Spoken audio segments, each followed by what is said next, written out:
다 같이 묵도하심으로 수요 예배를 하나님께 드리겠습니다.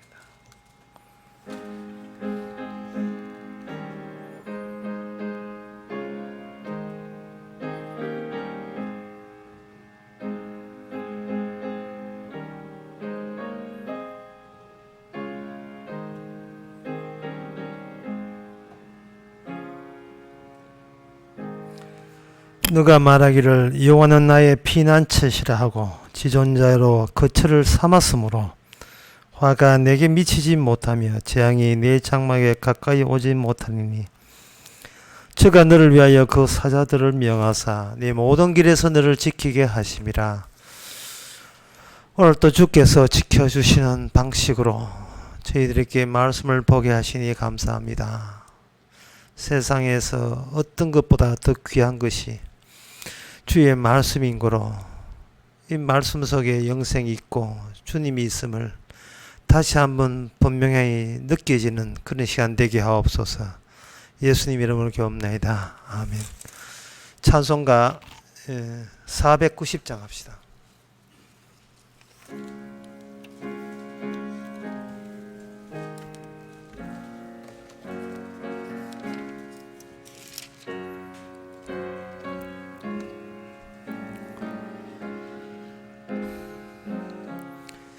귀하신 주여 날 붙드사 주께로 날마다 더 가까이 저 하늘나라 나 올라가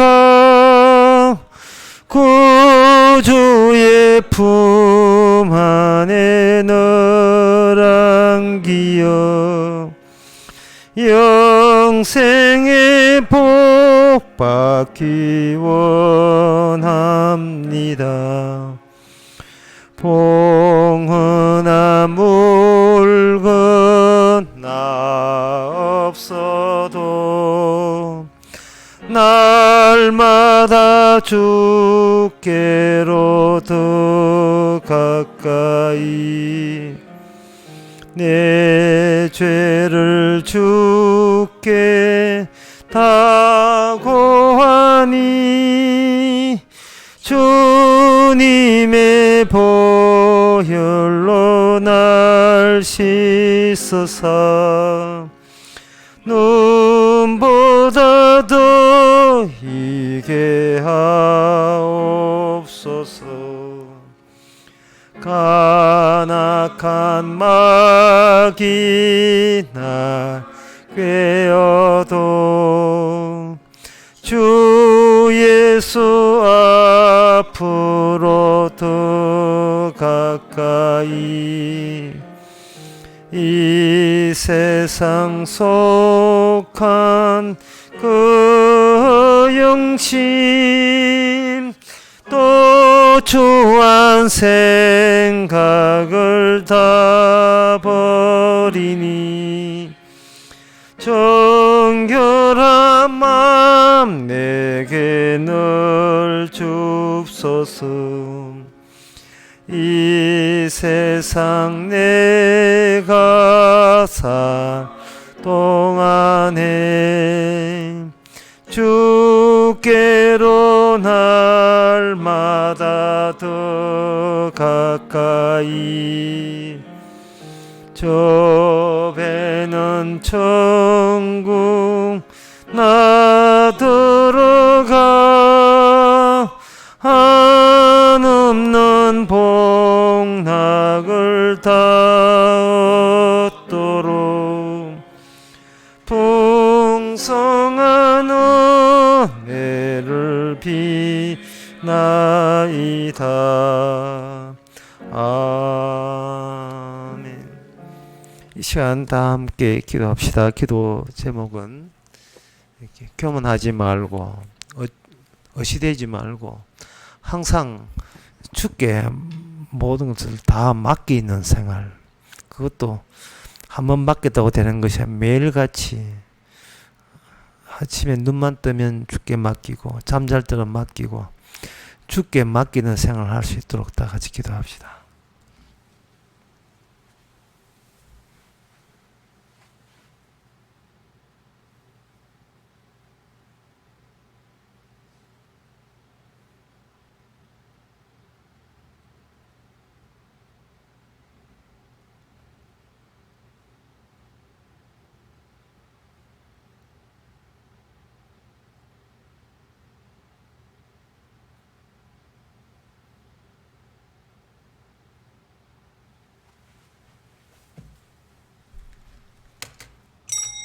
하나님 아버지, 세상이 교만하니까 저희들도 덩달아 교만하지 않았습니까?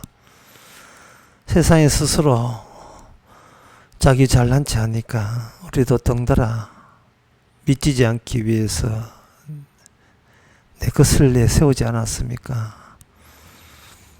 하나님의 성도가 모든 걸 맡기고 주의 지시 따라 움직였음을 저희들이 생각하게 해주시고, 저희들도 주께서 지시하는 대로만, 이끄시는 대로만 살 수 있도록 도와주시옵소서. 예수님 이름으로 기도합나이다. 아멘.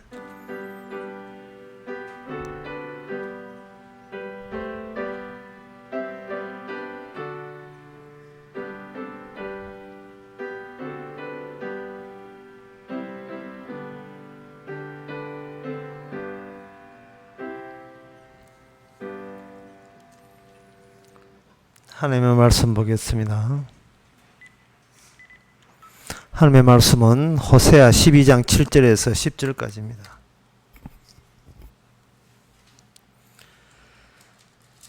저는 상고연을 손에 거짓 저울을 가지고 사취하기를 좋아하는도다. 에브라임이 말하기를 나는 실로 부자라. 내가 재물을 얻었는데 무릇 나의 수고한 중에서 죄라 할 만한 불의를 발견할 자 없으리라 하거니와, 너가 애굽 땅에서 나옴으로부터 나는 내 하나님 여호와니라. 내가 너로 다시 장막에 거하게 하기를 명절일에 하던 것 같게 하리라. 내가 여러 선지자에게 말하였고 이상을 많이 보였으며 선지자들을 빙자하여 비유를 베푸는노라. 아멘.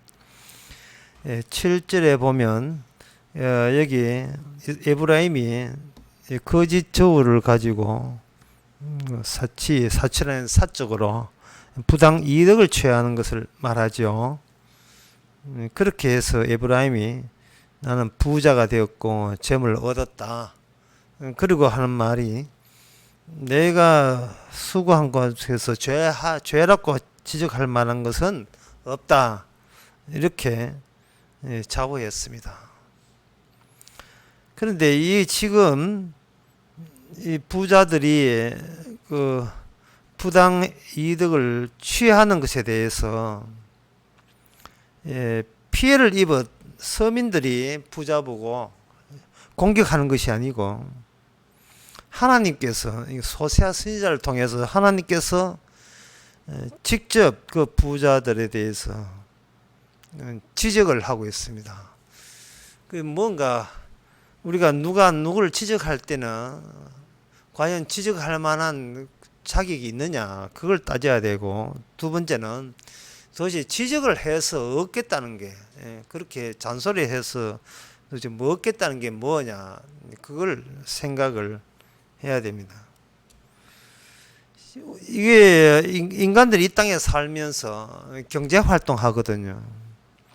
경제 활동하는 것까지 주님께서 그렇게 관여하시고, 그걸 뭐 잘했니 잘못했니 그렇게 지적해서 도대체 하나님께서 얻을 수 있는 게 뭐냐, 하나님의 이익이 뭐냐 하는 겁니다. 그러면 하나님 잘 믿고 하나님 사랑한다 하고, 그 다음에 이제 평일에는 자기의 경제 활동을 마음대로 할 수 있잖아요. 교회 와서도 간섭받고 월요일부터 토요일까지 자기 가게에서 어떤 뭐 손님 대접까지 다 관여해 보면 그 아무리 하나님의 백성이지만 숨이 막혀서 못 살죠. 예를 들면 교회 목사님이 주일날 설교했는데 이제 월요일 날 이제 월요일 돼서 교인들이 자기 집에서 자기 가게가 있고 또 상점이 있어가지고 거기서 영업을 한다 이 말이죠. 그런데 목사가 노란 완장 하나 차가지고 검열반 검열다는 완장 차가 와가지고 들어가지고 자기 집사님 보고 이거 이 원가 얼마 나왔어요 하고 여기 또 CCTV 교회에서 CCTV 한 10대기를 달아 해가지고 왜 아까 그 손님한테 좀 옷이 허름한 손님한테는 왜 불친절했습니까? 그리고 이 옷 원가 얼마인데 얼마 받았어요? 얼마 가져왔습니까? 그러면 그 집사님 뭐라고 해요? 네가 장사해라. 네가 네가 장사해. 네가 장사해서 이혼 나서 내 우리 집 가족 밥 먹이고 애 공부 다 시켜라. 목사면 목사예요. 왜 경제활동까지 다 같이 시잘데없이 네가 아는 게 뭐가 있다고 그렇게 하느냐 이 말이죠.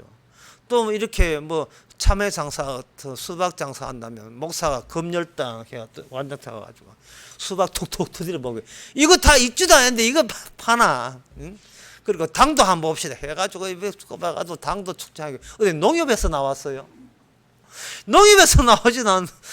왜 본인이 그걸 관여하냐 말이죠. 거기 또 어물전에 가가지고 냉동실에 가가지고 이거 갑오징어 산지 얼마 되었어요. 노량진 수산성에서 이거 산지 얼마 되었어요. 세상에 이걸 그 물건을 팔으면 이제 뭐 해가지고 이거 또 우한대가 우리 신종 코로나 되면 어떻게 하려고?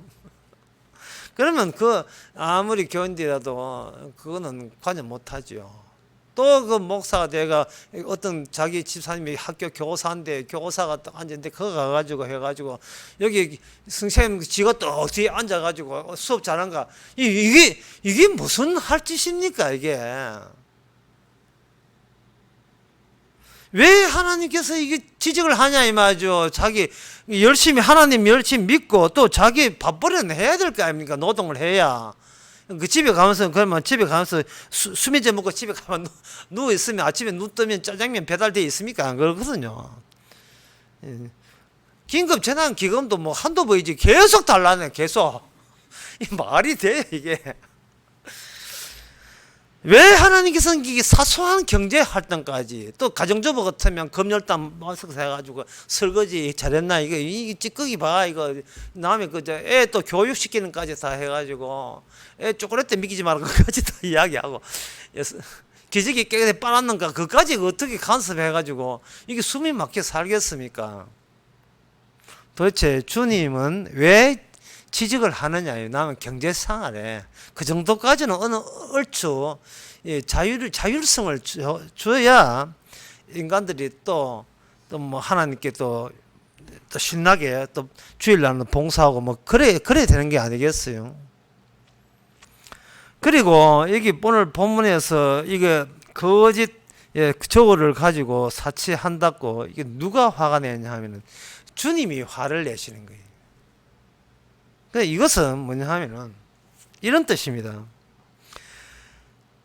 인간들이 경제 활동을 할 때 무엇이 죽느냐, 무엇이 감추어지느냐, 무엇이 은폐되느냐 하면은 에브라임이 이스라엘이거든요. 8절에는 에브라임이라는 게 이스라엘입니다.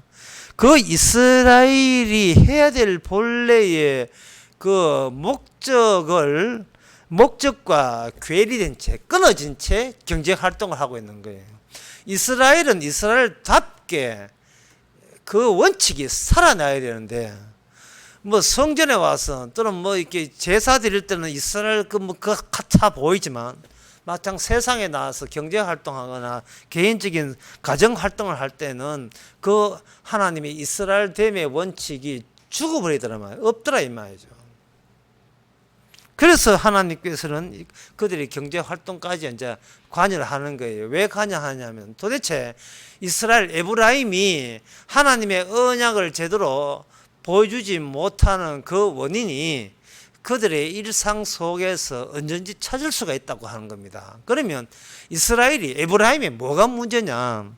경제활동하면서 본인이 경제활동의 주체자가 된 게 이게 문제가 되는 거예요. 여기서 그 7절에 보면 거짓 저울을 가지고 개인적으로 사치, 개인적으로 부당 이익을 취했다고 하는 것은 주님의 뜻인데, 그렇게 경제활동하는 그 당사자들은 뭐라고 하냐면, 내가 이렇게 부자 되는 데 있어서, 재물을 얻는 데 있어서 내가 수고한 것이 있어서 죄라고 할 만한 것은 없다고 자부하는 거예요. 죄라고 할 만한 것은 나는 발견할 수 없으리라 하고 자신만만해 하는 겁니다.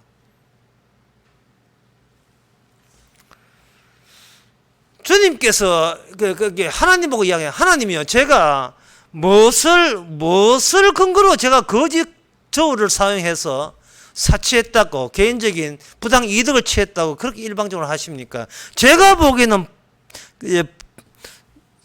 거짓 저울을 사용한 적 없고 부당 이득 취한 적 없습니다. 저는 아무리 해도 죄가 발견되지 않습니다 라고 이렇게 나오는 거예요.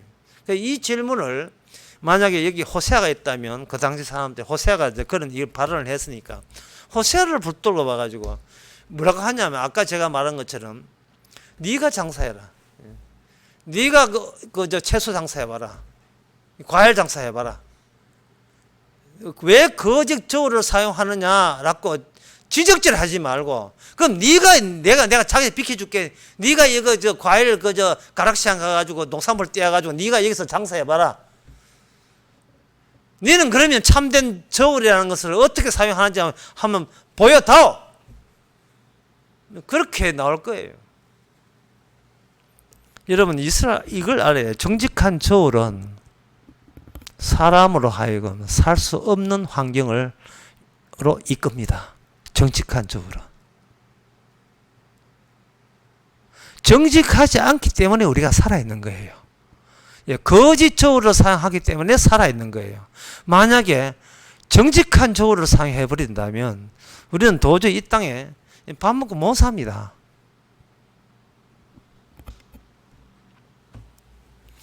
주님께서 정직한 저울 또는 거짓된 저울이라고 하는 정직한 저울이 아닌 것을 거짓된 저울이거든요. 거짓된 저울을 뭐라고 거짓된 저울이라고 하냐 하면은, 장사를 하든 고기를 잡든 농사를 짓든 가정주부로서 살림을 하든 이 모든 것이 너 자신을 위해서 그 활동을 한다는 거예요. 너 자신을 위해서. 그렇게 되면 거기서 하나님의 언약적인 취지가 나타나질 않아요. 이스라엘이 다른 민족하고 다른 것은 하나님의 약속이 거기에 게재되어 있는데, 그 약속이 나타나지 않으면 그 약속이 나타나야 될 그 결과와 그 결과와 그 생산과, 그리고 거기에 토대가 뭔가 끊어져 있거든요. 끊어져 있는 걸 뭐냐 하면, 끊어져 있는 이유가 자기 자신을 위해서 경제활동을 하기 때문에 그들은 거짓 저울이라는 그러한 평을 들을 수밖에 없는 거예요. 정직한 저울에 대해서 레위기에 보면 19장에 보면 나옵니다. 19장 35절에 보면, 너희는 재판이든지 도양형이든지 불의를 행치 말고 공평한 저울과 공평한 추와 공평한 에바와 공평한 흰을 사용하여, 이제 부피를 다는 최적 기구죠. 최적을 다는 기구죠. 사용하라. 나는 너희를 인도하여 애굽에서 나오게 한 너희 하나님 여호와니라. 하나님께서 그 레위기 19장 35절에 36절에 하시는 재판할 때는 항상 공정한 추를 달아라. 공정한 추. 그런데 그 공정한 추를 다루는 취지가 레위기 19장 33절에 보면 33절 34절에 이렇게 되어 있습니다. 타국인이 너희 땅에 우거하여 함께 있거든 너희는 그들을 학대하지 말고 너희와 함께 있는 타국인을 너희 중에서 나은 자 같이 여기며 자기와 같이 사랑하라. 너희도 애굽 땅에서 객이 되었느니라. 나는 너희 하나님 여호와라. 이래 되어 있어요. 그렇게 나온 뒤에 공평한 추를 달아라 이 말이죠. 이 둘을 종합해 보게 되면 뭐 채소 가게를 하든 어물전을 하든 농사를 짓든 뭐를 생각하냐 하면은 나 자신을 위해서 이 일을 해서는 안 되고, 나 말고 내가 돌봐야 될 이웃을 고려해서 옷 장사를 하든지 무슨 채소 장사를 하든지 교사를 하든지 농사를 짓든지, 그렇게 일을 해야 된다는 겁니다. 이웃을 위해서. 나 자신을 위해서는 말고 이웃을 위해서. 그러면 우리가 생각하기를 이 공평한 정직한 저울도 마찬가지예요. 이 저울을 달면서 이웃을 위해서 생각하면서 저울을 달아야 된다. 이웃을 위해서. 그러면 이 점에 대해서는 요즘도 그렇고 옛날에 유대인들은 자신만만했어요. 왜냐하면은 그런 신명기나 또는 레위기나 이런데 하나의 율법에 보게 되면 농사 짓는 사람이 막 깔끔하게 하나 빈틈없이 몽땅 다 베지 말고 어설프다 할 정도로 그냥 이삭 같은 것은 밭에 내놔라 이 말이죠. 그리고 포도 딸 때 막 깔끔하게 말끔하게 다 따지 말고 숫자 하나하나 다 세려 가지고 다 따지 말고 대충 따라. 왜? 그래야 길 가는 나그네나 그리고 없는 사람들, 고아와 과부들, 자기 토지가 없어서 생산물이 없는 사람들을 가가지고 주인이 대충 어설프게 따가 나무지기 떨어져 있는 것들을 주워 먹고 그들이 살 수 있기 때문에 그렇게 하라 됐거든요. 신명기나 출애굽기, 레위기에 보면 그렇게 돼 있어요. 그런데 그 정도는 누가 할 줄 아느냐 하면 그 정도는 유대인이나 그리고 오늘 유대인이나 그 당시에 이스라엘도 그 정도는 할 줄 알아요. 왜냐하면 율법이 그렇으니까. 율법대로 사는 것이 하나님의 복을 받게 되고 자기한테 이익이 되고 또 하나님이 보시기에 참된 이스라엘이라고 자부할 수 있다고 생각하기 때문에 그렇습니다. 그런데 그러한 행위가 주님 보시기에 뭐가 되냐 하면 정직하지 않은 저울을 사는 거예요. 거짓 저울이 되는 거예요. 그 이유가 율법을 처음 줄 때 사람들은 야 저건 할만하다. 인심을 쓰는 것은 인간의 선한 본성이 양심의 본성이니까 그냥 뭐 야박한 소리 듣지 않기 위해서 어설프게 놔두고 가져갔어요 이렇게 하면 제가 뿌듯하잖아요. 주님께서는 그것을 가지고 이웃 사랑이라고 하지를 않습니다.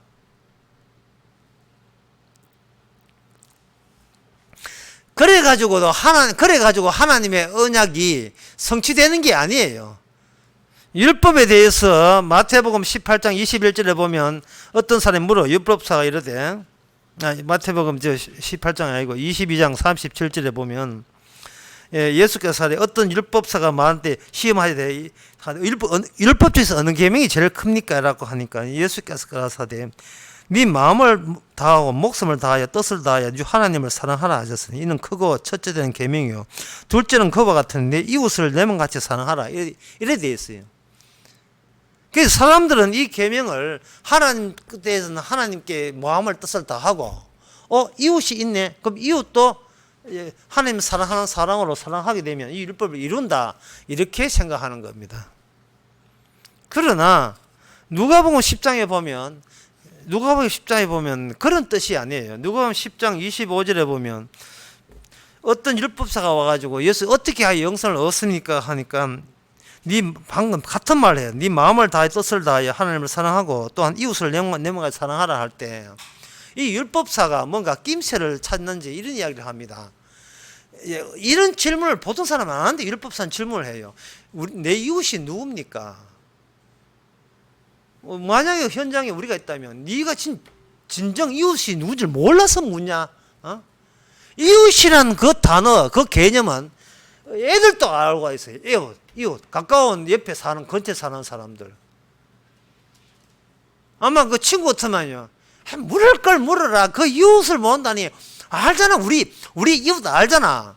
그런데 이 율법사는 진짜 물어요. 예수님 당신이 말하는 이웃이 누굽니까? 라고 할 때 예수님의 답변은 뭐냐? 이웃은 없다가 돼요. 이웃은 없다. 이웃은 없는 거예요.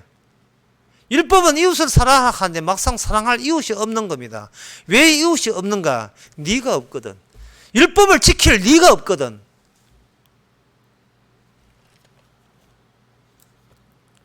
유대인들이나 그 당시 옛날 이스라엘이나 유대인들이 지금 유대인들이 모르고 있는 것은 인간이 내가 없다는 사실을 몰라요. 본인 자체가. 본인이 있다고 생각하니까 있는 이상은 율법을 지키면 된다고 생각하는 게 나는 있고 있는 내가 천국 가기 위해서는 율법 하나의 말씀 이것을 지키면 나는 있는 내가 천국 가서도 내가 있게 된다. 이런 생각을 가지고 여호와 하나님을 찾고 있습니다. 그런데 여러분들 아시다시피 예수님은 어떤 분이냐 하면 문을 따고 들어오신 분이에요. 문을 따고. 그 예수님 쪽에 있는 사람은 아무도 없어요. 그리고 저쪽에 자기 백성이 있더라 할 때 문이 잠겨있는 상태이기 때문에 저쪽 사람은, 저쪽 자기 백성은 이쪽 예수님께 합류할 수가 없어요. 올 수가 없어요. 그러면 예수님은 뭐냐? 자신이 문이거든요. 저쪽은 양이 있고, 양이 스스로 율법 지키고 올 수가 없어요. 그러면 어떻게 해야 되는가? 예수님 쪽에서 철커덕하고 문을 열어야 돼요. 예수님 문을 열고 내 음성을 이야기할 때 그들이 자기 백성이 주의 음성을 듣고 목자 음성을 듣고 양이라면, 정말 양이라면 예수님께 합류가 되어 천국 백성이 되는 겁니다. 그 문을 딸 때 주님만이 딸 수 있다는 말은 주님 쪽에 있는 사람은, 이 세상에 어떤 인간도 주님 쪽에 있는 사람은 아무도 없다는 뜻이에요. 아무도 없다. 그렇다면 하나님의 약속은 아무도 지킬 수 없고 예수님만 지킨다가 돼요. 그럼 여기서 우리가 생각해야 될 것은, 왜 인간이라는 것은 왜 하나님의 주신 언약을 이룰 수 없는 이유가 뭐냐? 그건 인간의 본성상 그래요. 본성상. 그 본성이 뭐냐? 호세아 12장에 보기는 야곱의 소행대로 벌 주시며, 이 벌써 벌 준다고 되어 있어요. 무슨 짓을 했는지 이야기하기 전에 먼저 벌 주는 것부터 이야기해요. 벌 받을 짓을 했다는 거예요.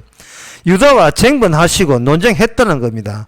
야곱의 소행대로 벌 주시고 그 소행대로 보응하신다. 야곱은 태에서 그 형의 발꿈치를 잡았고 작년에 하나님과 겨누었다. 이래 되어 있어요. 이것을 제가 지난번에도 설명했지만 이게 뭐냐 하면은 야곱은 독자적이다.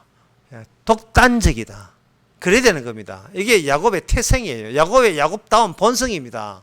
다시 말해서 태생이다, 본성이다, 태생이, 본성이 독단적이고 독립적이다. 이 말은 그에게는 어떤 이웃도 없어요. 이웃이 없으면 하나님은 그것을 인간으로 간주하지 않습니다. 언약적 인간으로 간주하지 않아요. 이웃이 없어요. 이웃이 없는 인간은 최종적으로 장사를 하든 저울 달아서 청가물 장사를 하든 항상 어떤 장사를 해도 자기가 경제 활동의 주체가 돼요. 이웃이 없으니까 최종 목표가, 모든 활동의 목표가 나가 돼요. 나에서 모든 것이 다 종결되어 버립니다. 나에게 종결되는 그런 본성을 가지고 뜻을 다하여, 마음을 다하여, 정성을 다하여, 목숨을 다하여 하나님을 사랑해요. 있을 수 없지요. 그리고 자기가 최종적인 목적인데 무슨 이웃을 사랑합니까? 그런 게 있을 수 없지요. 공평한 추에다가 공평한 저울을 달아도 왜 그 추와 그 저울을 질을 해야 되는가? 그 목적은 뭐냐? 내 잘되기 위해서. 나는 아무리 봐도 내게 이러한 돈을 버는 데 있어서 어떠한 죄도 나는 죄라고 하는 불의할 것은 난 발견할 거 없다. 8절에. 예? 8절에 그런 말씀만 그대로예요. 나는 지금껏 돈 벌 때 불의해서 돈 번 적 없다. 어떤 사람이 있다가 주식해서 좀 버렸잖아. 동학 개미 운동 뛰어들어가지고 주식 좀 버렸잖아. 내가 버렸나? 이제 가만히 있는데 오르는 거 어떡해. 펀드 해가면 좀 재미 봤잖아. 내가 펀드 한다고 기도했나? 알아서 펀드 펀드 하니까 신한은행에서 알아서 다 해줘야지. 하나은행에서 알아서 다 해주는데 나는 불의한 게 없어.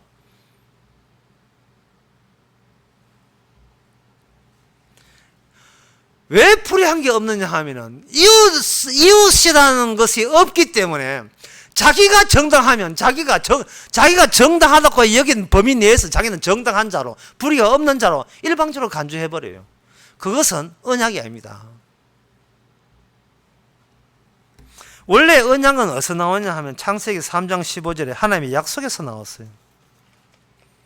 창상 15절을 한번 읽어보게 되면 내가 너로 여자의 원수가 되게 하고 너의 후손도 여자의 후손과 원수가 되게 하느니 여자의 후손은 내 머리를 상하게 할 것이요 너는 그의 발꿈치를 상하게 하자. 너는 그의 발꿈치를 상하게 한다. 뱀은 뱀의 후손은 여자의 후손의 발꿈치를 상하게 해. 예, 달라붙어서 물어 뜯는 거예요. 달라붙어서 물어 뜯는 겁니다. 뱀이. 여자 후손을 공격하는 거예요.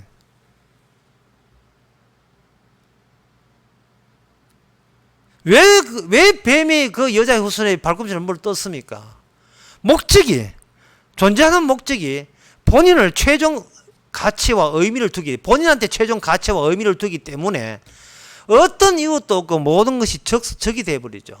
마치 야곱과 같이. 그 야곱이, 그분이 바로 하나님이라는 사실을, 그분이 하나님의 약속을 가져오신, 언약을 가져오신 하나님이라는 것을 알 때 야곱이 통곡하고 후회하고 가슴을 친 것은 바로 이 야곱이라는 근성, 남한테 지기 싫어하는 근성, 심지어 야곱은 태어날 때부터 형의 발꿈치를 잡아서 공격하는 공격 성향을 띄었던 거. 예. 이 야곱 성향이 하나님의 이스라엘 성향을 그냥 마귀처럼 물어 뜯은 거예요. 다시 말해 공격한 거예요. 발꿈치를 물은 거예요. 야곱이 이스라엘을 물은 거예요. 저 알쉽게 말씀드릴까요? 내가 나를 물어뜯은 거예요. 내가 나를. 이전에 나가, 이후에 나를 물어뜯은 겁니다. 야곱이라는 그 당사자와 이스라엘 당사 동일 인물이니까. 주님의 약속에 의해서 태어날 나를, 약속 없는 내가 물어뜯은 거예요. 물어뜯기면서 누가 물어뜯기는가? 약속을 주신 하나님이 물어뜯긴 거예요. 야곱은 어릴 때부터 물어뜯는 게 이게 습관이 돼가지고 형 물어뜯다가 달려들다가 이제는 그 성향이 어디로 갑니까? 야곱 성향이 그대로 가요. 이웃은 없어요. 없고 자기가 최종적인 삶의 의미고 목적이 된 거예요. 자기가. 그런데 하나님의 언약은 뭐가 있냐? 이웃이 있어요. 이웃 없는 내가, 이웃을 모르는 내가, 이웃을 알 필요 없는 내가, 이웃이 있는, 이웃이 있어야 이웃 사랑이 형태니까 이웃이 있는 그 하나님의 새로운 약속의 백성을 공격한 겁니다. 내가 나를 공격한 거예요. 이 말은 이웃은 어디서 생기는가? 옆집에 있다 이웃이 아니에요. 나라는 것이 두 조각 깨져야 이웃이 생기는 거예요. 내가 야곱처럼 깨져서 야곱과 이스라엘이 구분될 때 그 이스라엘은 나 야곱에서 이웃이 되는 겁니다. 이웃이 있어줘야 이웃을 내용같이 사랑하라는 그 언약도 같이 있게 되는 거예요. 인간이 최후 자기에게 의미를 두어버리면 율법 같은 것은 아예 그거는 없는 겁니다. 그 사람에게는 없어요. 물론 율법 없으면 언약 없으면 언약이 하나님도 없지요. 하나님 앞에 하나님 뭐라고 궁지렁거려도 결국적으로 뭐냐 하면 자기 자신을 위해서 가짜 하나님을 이용한 것밖에 안 되질 않아요. 그래서 거짓조이라 하는 건 속인다는 뜻이거든요. 속이면 야곱이 주특기잖아요. 야곱이 속이는 자예요. 그 야곱의 하나님께 대했던 그 본성을 주님께서는 확장시켜서 국가로 만들었어요. 그게 이스라엘 국가, 에브라임입니다. 조상이 그런데 이스라엘도 마찬가지죠. 그래서 하나님께서는 이 언약과 결합돼요. 야곱 플러스 언약이라 보면 돼요. 야곱 플러스 언약 또는 다른 말로 하면 야곱 플러스 율법이라 보면 돼요. 야곱 플러스 율법. 그 야곱 플러스 율법인데 성경 기준을 여러 군데 찾을 수가 있겠습니다만은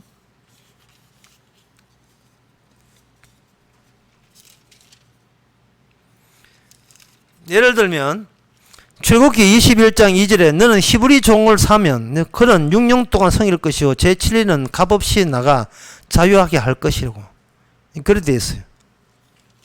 그리고 출애굽기 22장 25절 26절 27절이 이게 제일 유명한 건데요. 뭐라고 되어 있냐 하면은 21절 너는 이방 나그네를 압제하지 말며 그들을 학대하지 말라. 너희도 애굽 땅에서 나그네 되었음이라. 너는 고아와 과부를 해롭게 하지 말라. 너가 만일 그들을 해롭게 함으로 그들이 내게 부르짖으면 내가 반드시 부르짖음을 들을지라. 나의 노가 맹렬함으로 내가 칼로 너희를 죽이리니 너희 아내는 과부가 되고 너희는 자녀가 고아가 된다. 이게 뭐냐 하면은 너희가 애굽에 있을 때에 너희가 구원받은 것은 율법에 의해서 구원받았다는 겁니다. 하나님의 언약에 의해서 구원받았어요. 무슨 언약이냐 하면은 이웃을 내 몸같이 사랑하는 언약에 의해서 그들은 애굽에서 자유를 얻어서 이스라엘 나라가 된 거예요. 그러면 이스라엘 나라 안에 어떤 원칙이 있느냐 하면 하나님을 사랑하고 이웃을 사랑하는 원칙이 계속해서 살아나야 돼요. 그러면 그렇게 계속해서 살아나기 위해서는 이스라엘 함께 애굽에서 나왔지만 살아가면서 어떤 팔자상 또 형평상 본의 아니게 고아나 과부 되는 가정들이 많이 일어나요. 전쟁에 나왔을 때 아버지가 나와서 전사해버리면 그 부인은 졸지에 과부가 되는 거예요. 그리고 부모가 어떤 사고에 죽어버리면 골지에 고아가 또 등장하는 겁니다. 그럴 때 사람들은 이게 이웃이라는 것이 진짜 하나님의 언약 백성은 필히 이웃이 있어요. 그리고 그 이웃은 상대방을 도와주는 게 이웃이 아닙니다. 나 자신이 나에게, 그러니까 야곱이 이스라엘에게 어떻게 했는가? 싸웠잖아요. 달려들었죠. 이스라엘은 하나님의 이름이니까 야곱이 이스라엘께 달려드는 거예요. 하나님께 달려든 거예요. 그 모습이다 이 말. 달려들었는데 하나님께서 어떻게 했는가? 아까도 출애굽기 21장도 그렇고 22장도 그렇고 애굽에 나올 때 값없이 은혜로 나왔다. 값없이 나왔거든요.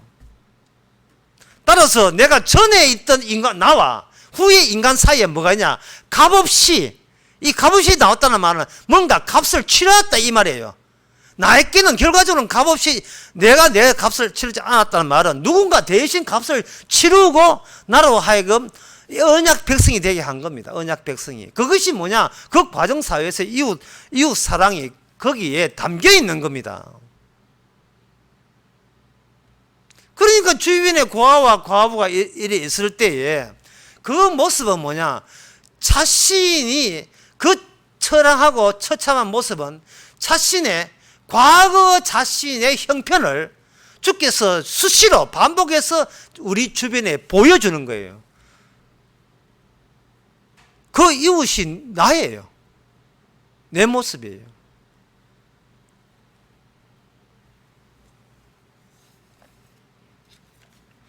그렇다면 그 하나님의 이 율법이 뭐 그 뒤에는 안 찾아봐도 전부 다 그거예요. 전부 다. 예, 주변에 어려운 사람이 있거든 하는 말씀이 있고 또 아까 그 출애굽기 그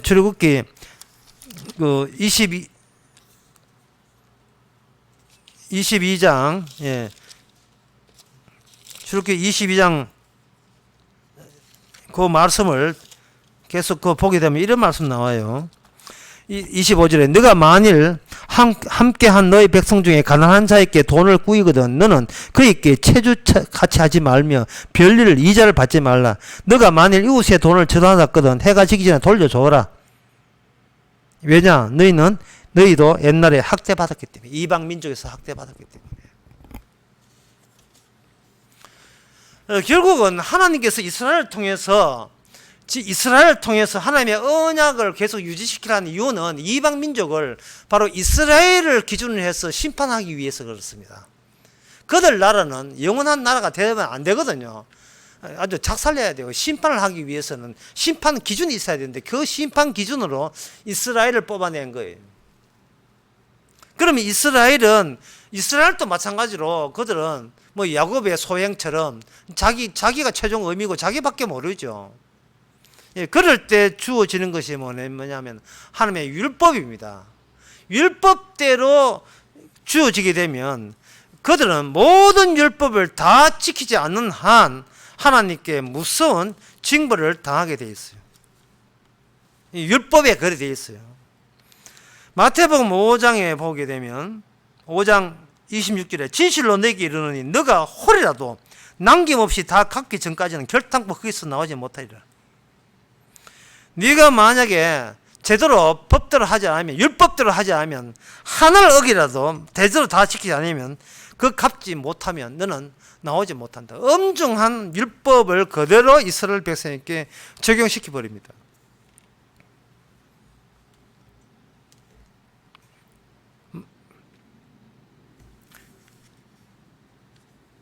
그리고 마태복음 방금 그 예를 마태복음 18장 거기에 보면 이렇게 되어 있어요. 베드로가 예수님 보고 내가 몇 번 용서하면 됩니까? 7번이면 충분하겠죠 하니까 7번에 7번이나 용서하라고 이야기하면서 예를 들기를, 어떤 임금이 있었는데 자기는 빚을 많이 져가지고 임금이 있었는데 갚을 것이 없는지라, 예? 그 어떤 임금이 있었는데 회개할 때 1만 달란트 빚진 자 되고 오매 갚을 것이 없는지라 주인이 명하여 그 몸과 처나 자식들 모든 소를 다 팔아 갖게 한데 그 종이 엎드려 절하며 가로되 참으소서 내가 갚으리라. 그렇게 어떤 신하가 있는데 임금한테 빚을 졌어요. 그 신하는 갚을 길이 없어서 봐주세요 했어요. 그러니까 임금이 봐줬다 이 말이죠. 본인이 임금한테 이제 뭐 그 막대한 그 죄값을 다 용서받았다 이 말이에요. 그랬으면 좀 자기가 처지를 알아야 될 건데, 자기한테도 종이 있거든요. 돈 10원 안 갚는다고 아주 개 패듯이 패를 버려요. 돈 10원 안 받는다고. 그거 소리를 듣고 임금이 화가 나가지고, 내가 그 용서하는 임금, 그 친아 잡아다가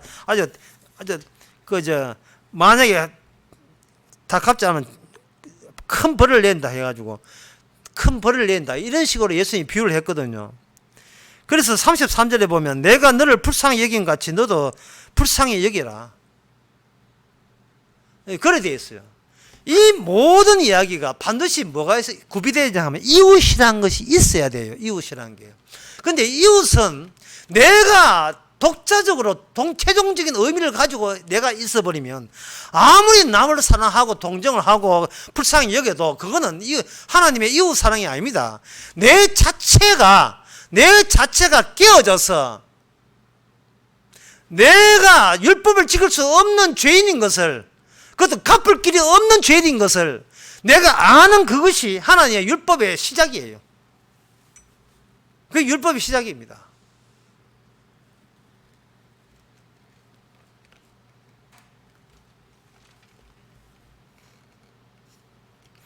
호세아에 바로 호세아 책이 그 이유가 거기 있어요.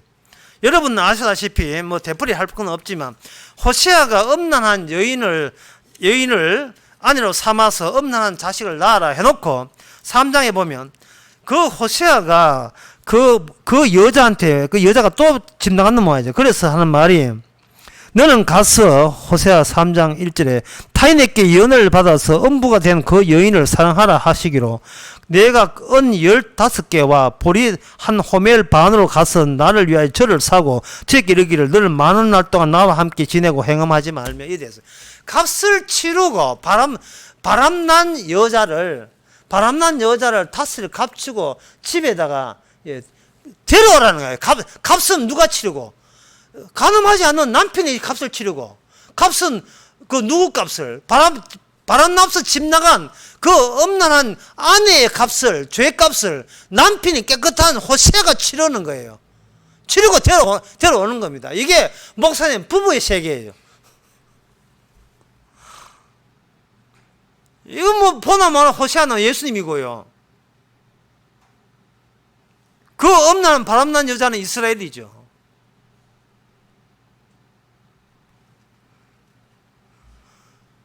호세아부터 이웃이 있어요. 이웃이. 그 이웃은 하나님의 율법에 준해서 도저히 이것은 철저하게 심판을 다 해도 그 값을 갚을 수 없을 정도로, 그렇게 더 이상 스스로 자기의 죄값을 치를 수 없을 정도의 음란한 사람이에요. 그런데 그것이 하나님께서는 이웃으로 준 거예요. 왜? 그 이웃이 있어야 언약이 살아있으니까. 이웃 사랑이 살아있게 되었거든요. 하나님은 언약의 하나님이니까요.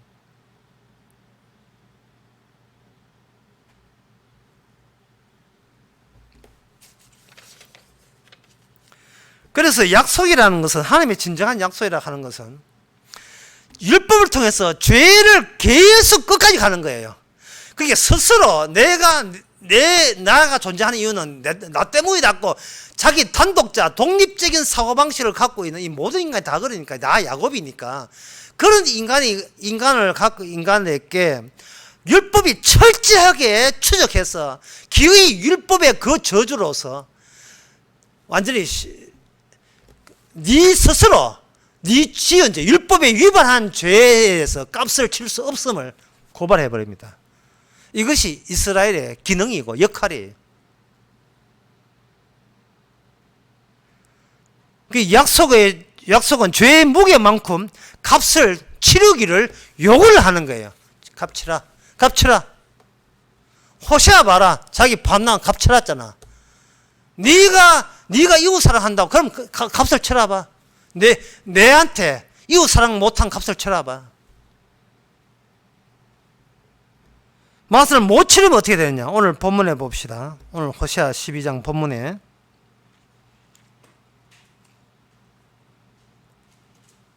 9절에 너가 애굽 땅에서 나온 것 같이 나를 내 하나님 여호와니라. 나는 너로 장막에 거하게 하기를 명절날에 하던 것 같이 하게 하리라. 7월 15일 날부터 21일까지 일주일 동안 그 이스라엘 백성들은 초막절이라는 걸 지켜요. 초막절을 지키는데 그 초막절을 지킬 때는 텐트 생활을 합니다. 아주 불편하기 짝이 없는 생활을 하게 돼 있어요. 7일 동안 지킵니다.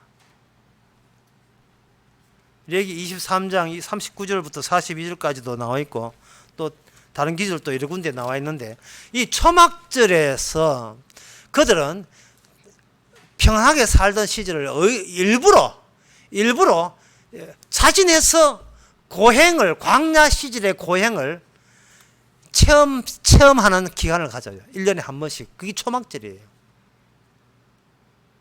뭐 초막절 하는데 거기에다가 스마트폰 들고 가면 안 돼요. 그 TV 뭐 45인치 들고 가면 안 돼요. 그 초막절은 그냥 광야 때 아무것도 없을 때, 아무것도 자기가 살 거 없을 때 초막절이라는 의미는 뭐냐? 나라는 인간은 하나님의 언약 앞에서 나라는 인간은 안중에 없었다. 나는 하나님 없이 광야에 살았다. 그런데 그 광야에 누가 문을 따고 들어온 거예요. 하나님의 구원의 주님께서 값을 주려고 따고 들어온 거예요. 그 값을 봐야 돼요. 그 값을. 값이 없으면 우리는 이 율법의 무게에 눌려서 지옥 가야 돼요. 그 값을 누가 대신 값을 칠 수 없음을 알아야 누가 대신 치렀다는 게 얼마나 이게 온천하보다 귀한 것인지 알아야 돼요.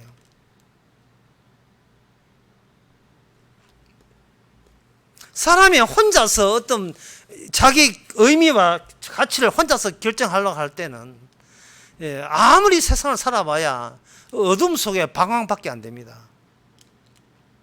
어떤 이런 노래 가사 이런 노래가 있어요. 당신 눈 속에 여명이 있음을 나는 느낄 수 있었어. 오 주여 당신께 감사해라. 실로암 주심을.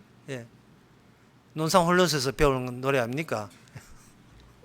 실로암이 뭐냐? 눈을 뜨는 거예요. 혼자라고 생각했던 거예요. 혼자서 장인이 아니고 소경이 아니라고 자부했던 겁니다. 혼자서. 내 힘으로, 인생은 내 힘으로 개척하고 내 뜻대로 다 한다고 생각하는 거예요. 모든 것을 내 원대로 하는 거예요. 김여정처럼. 모든 것을 내 뜻대로 다 하는 거예요. 내 뜻대로 다 하는 거예요. 망사가 지 뜻대로 안 되는 게 없다고 생각하는 겁니다. 심지어 교회 다니는 마찬가지예요. 그런데 내가 그동안 깜깜한 밤속을 헤매는 거예요. 오 주여 당신께 왼발 하면서 배우는 노래. 감사합니다. 실로암 진흙 발라가서 눈을 뜨는 거예요. 눈 떠보니까 혼자가 아니에요. 그리고 나를 위해서 세상에 있는 것이 아니고 하나님의 언약을 위해서 하나님을 영을 다하여 뜻을 다하여 그리고 이웃을 사랑하는 이것을 위하여 내가 백성 되는 거예요. 이것이 바로 불신자를 지옥 보내는 이게 심판 기준으로 활용됩니다. 이스라엘이 이방 민족의 심판 기준으로 활용되는 거예요. 우리에게서는 뭐가 있냐? 피값이 있어요. 피값. 예수님 주신 그 십자가의 피값이 모든 걸 말해줍니다.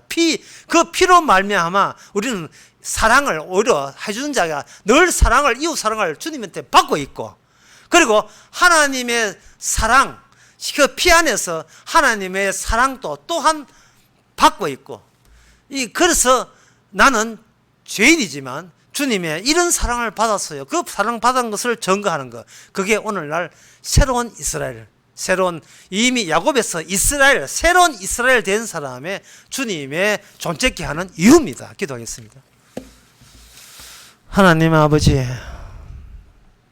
거짓되지 않았다고, 인생 돌아보건대 장담하건대 나쁜 짓 하지 않았다고 우기는 그것이 율법 앞에서 얼마나 크나큰 주님에 대한 모독이고 저주받을 짓인 것을 깨닫게 해주시니 감사합니다. 주께서 대신 치렀던 사랑의 값, 그 피보다 더 중요한 것이 없음을 깨닫게 하옵소서. 예수님의 이름으로 기도합나이다. 아멘. 찬송가 423장 합시다.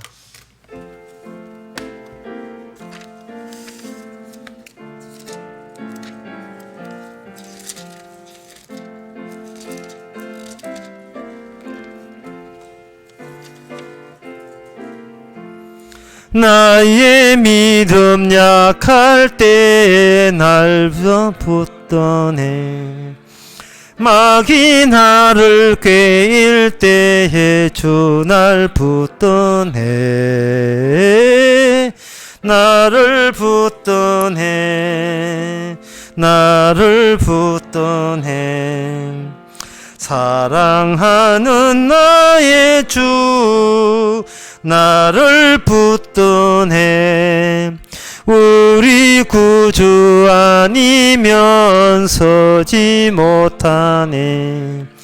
나의 사랑 식을 때 주 날 붙던 해, 나를 붙던 해, 나를 붙던 해, 사랑하는 나의 주 나를 붙던 해, 나를 귀히 보시고 항상 붙던 해, 구원하는 사람을 항상 붙던 해, 나를 붙던 해, 나를 붙던 해, 사랑하는 나의 주 나를 붙던 해, 멸망길로 나갈 때 주 날 붙던 해, 피를 흘려 사서니 주 날 붙던 해, 나를 붙던 해, 나를 붙던 해, 사랑하는 나의 주 나를 붙던 해. 기도합시다. 지금은 우리 주 예수 그리스도의 은혜와 하나님의 거짓 사랑과 승리에 충만하시며 참으로 정직한 저 울은 우리 주님의 피밖에 없음을 깨닫는 모든 성도에게 함께 설지어다. 아멘.